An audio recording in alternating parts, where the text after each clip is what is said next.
A gastrite é uma doença que afeta o estômago e ela pode evoluir para quadros de úlcera. É um quadro que requer muita atenção e o paciente deve dar a devida importância.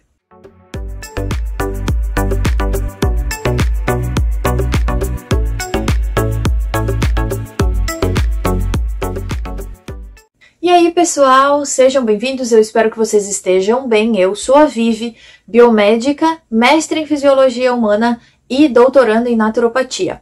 E hoje vamos conversar sobre o quadro de gastrite, quais são os principais sintomas e o que gera realmente essa gastrite no organismo. Eu já quero pedir que, se você é novo aqui no canal, fique bem à vontade, seja bem-vindo, maratona aí os vídeos no Viviflix, porque tem diversos assuntos relacionados à área da saúde, então fique bem à vontade. Bom, inicialmente eu tenho que trazer aqui para vocês um pouco de teoria, né? Tem que mostrar uma imagem bonitinha, como está aparecendo agora, do estômago. É assim que ele funciona, né? É assim que ele está no nosso organismo, na parte esquerda do corpo, né? Bem ali ao lado do fígado também. E esse estômago, ele é formado por muitas células especializadas. As células, elas são especializadas em produção, secreção de muitas substâncias, né? Por exemplo, no estômago, nós vamos ter células que só secretam muco e bicarbonato, que vão fazer aquela camada protetora no estômago. Então, é por causa dessa camada, que a nossa acidez estomacal, ela não lesa o nosso estômago, tá? Então, na maioria dos casos, né, na maior parte das vezes, não ocorre lesão por causa dessa camada protetora. Nós também vamos ter as células que são especializadas em sintetizar e secretar as substâncias que vão produzir o ácido estomacal. Embora o que muitos pensam, a célula do estômago, ela não produz o ácido pronto dentro dela, né? Senão ela ficaria lesada, ela seria destruída. O que ela secreta são dois íons, o íon hidrogênio junto com o íon cloreto, que vão se associar e vão formar o ácido clorídrico, que é o nosso ácido estomacal. Então, lá no lúmen, né, no centro ali do nosso estômago, vai ter mesmo a formação do ácido. Nós vamos ter outras células que vão secretar diferentes substâncias que vão também ajudar nesse controle. Por exemplo, nós vamos ter a célula G, denominada célula G, ela secreta gastrina. Essa gastrina, ela trabalha estimulando a síntese dos íons que vão formar o ácido. Então, ocorre esse controle, né? Diminuiu o ácido estomacal ou a pessoa começou a se alimentar, aumenta a produção de gastrina, aumenta a produção de suco gástrico. À medida que vai aumentando, talvez o alimento precisa de mais suco gástrico, mais gastrina é secretada para aumentar a produção de suco gástrico. E, em contrapartida, também nós temos uma célula chamada célula D, que vai secretar a somatostatina. A somatostatina, ela vai ser estimulada, né? A sua secreção vai ser estimulada quando tem excesso de ácido e excesso de gastrina, né? Então, elevou demais a acidez do estômago, diminuiu muito o pH, lá vai a célula D liberar, secretar a somatostatina para controlar, né, trazer o pH, elevar um pouco o pH, trazer o ácido mais para perto, né, um pouco menos ácido, vamos, né, dizer assim.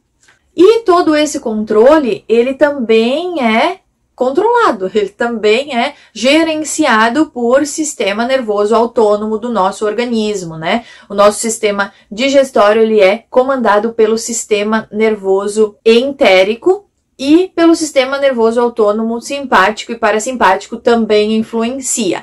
Então, o simpático é aquele do luta e fuga. Se você já assistiu vídeos aqui no canal, em algum momento você deve ter me ouvido falar nesse simpático. Então, o simpático, ele prepara o organismo para lutar ou fugir, modo sobrevivência. Então, ele diminui a produção de ácido gástrico, porque no momento que tu vai lutar ou fugir, tu não quer estar digerindo nada, né? Não há necessidade de estar produzindo substâncias para digestão. Agora, o parasimpático é aquele que tá mais relaxado, que é quando o corpo tá mais de boa, mais tranquilo. Então, ele promove, ele auxilia a digestão. A critério de curiosidade para vocês. Muito bem, então vamos para a parte da gastrite. Mas o que é a gastrite? A gastrite é qualquer inflamação que ocorre na mucosa do estômago. Inflamação essa que pega a parte superficial da camada do estômago.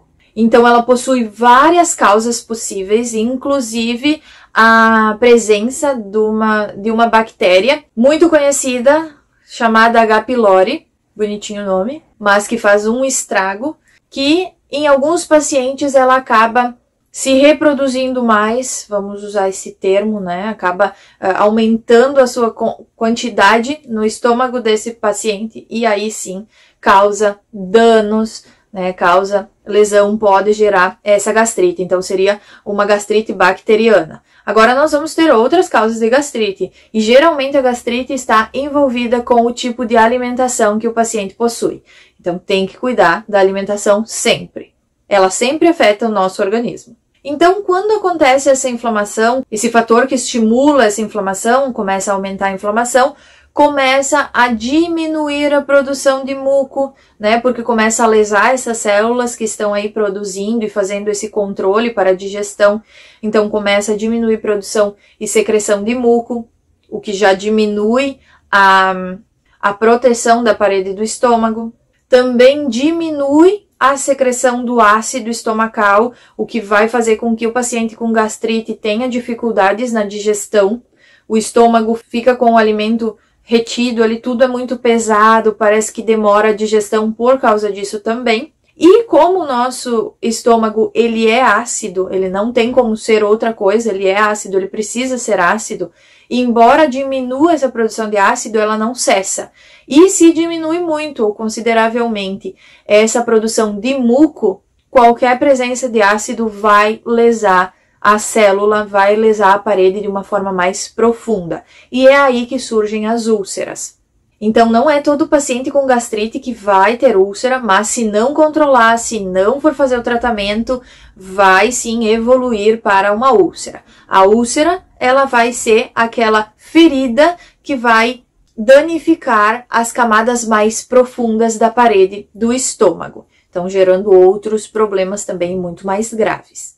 E aqui um ponto bem importante que eu tenho que falar para vocês é a questão da gastrite nervosa, né? Nós utilizamos esse termo de gastrite nervosa, mas alguns médicos não aceitam o uso dessa terminologia, porque a gastrite ela tem várias causas, né? Vários fatores, e não é apenas o nervosismo que vai gerar. Uma alimentação não muito saudável, né? Rica em trigo, também, né, facilita o desenvolvimento dessa gastrite. Aí sim, claro, nós vamos ter essa questão do paciente estar sempre com o sistema simpático ativado, então com um nível de estresse muito elevado, tá sempre ansioso, né, nervoso, enfim, pode descompensar esse controle na formação do ácido e na formação do muco, e assim pode gerar, sim, essa inflamação, pode gerar, na verdade tende a gerar mais a questão das úlceras, né, mas enfim, pode ocorrer também, pode ser um fator importante para a evolução de uma gastrite ou úlcera. E aqui é muito importante também comentar do álcool, né? O alcoolismo, os pacientes que consomem álcool muito frequentemente, embora a gente tenha uma maior percepção de que o álcool danifica o fígado, ele vai lesionar também a longo prazo, né? A médio a longo prazo, as células do estômago. Então pode gerar também essa inflamação, essa gastrite, pode levar à formação de úlceras também, e ainda lesando o fígado. Então também tem que cuidar, controlar essa questão. E vamos comentar então sobre os sintomas da gastrite, né? O que o paciente sente mais comum, né? O que o paciente sente de uma forma mais comum quando está com gastrite. Primeiro, dor na região do estômago, né? Isso é clássico. Dores frequentes na região do estômago pode ser sinal de gastrite. Associado a queimação ou azia frequente. Então, você tem azia, tá? Tudo bem, você vai tomar um sal de fruta, você vai fazer o uso da água com o limão, ok? Passou essa acidez, se no dia seguinte você tiver de novo azia, no outro dia assim for frequentemente, você tem que dar uma atenção maior, porque você está inibindo um sintoma que pode estar indicando a presença de um problema maior. A azia, ela é um sintoma importante da presença da gastrite, se ela for frequente. Então, tenha isso em mente também. Perda do apetite, então, pacientes que não têm muito apetite, pode ser por causa de alguma inflamação no tecido estomacal. E, claro, pacientes que se alimentam, mas mesmo comendo pouco, tem a sensação de que o estômago está muito cheio, que comeu demais. Isso pode indicar também uma inflamação das células estomacais. E seguido isso, esses sintomas também podem aparecer náuseas e vômitos frequentes. Então, esteja atento a esses sintomas, esses sinais e sintomas que o seu corpo possa estar apresentando. E claro, na presença desses sintomas frequentes, procure um médico. Existem tratamentos naturais, sim, existem o uso de certas substâncias naturais que ajudam muito, porém, isso é um assunto para um próximo vídeo. Então, eu espero que vocês tenham gostado desse vídeo. Não esquece de deixar a curtida, clicando no gostei logo abaixo. Isso faz com que eu também consiga trazer mais conteúdos aqui para vocês, para o canal. Não esquece de se inscrever no canal se você ainda não é inscrito. E eu vou deixar aqui do lado uma indicação de vídeo que eu espero que você goste. Então, qualquer coisa eu fico à disposição. Fiquem bem e até o próximo vídeo, se Deus quiser.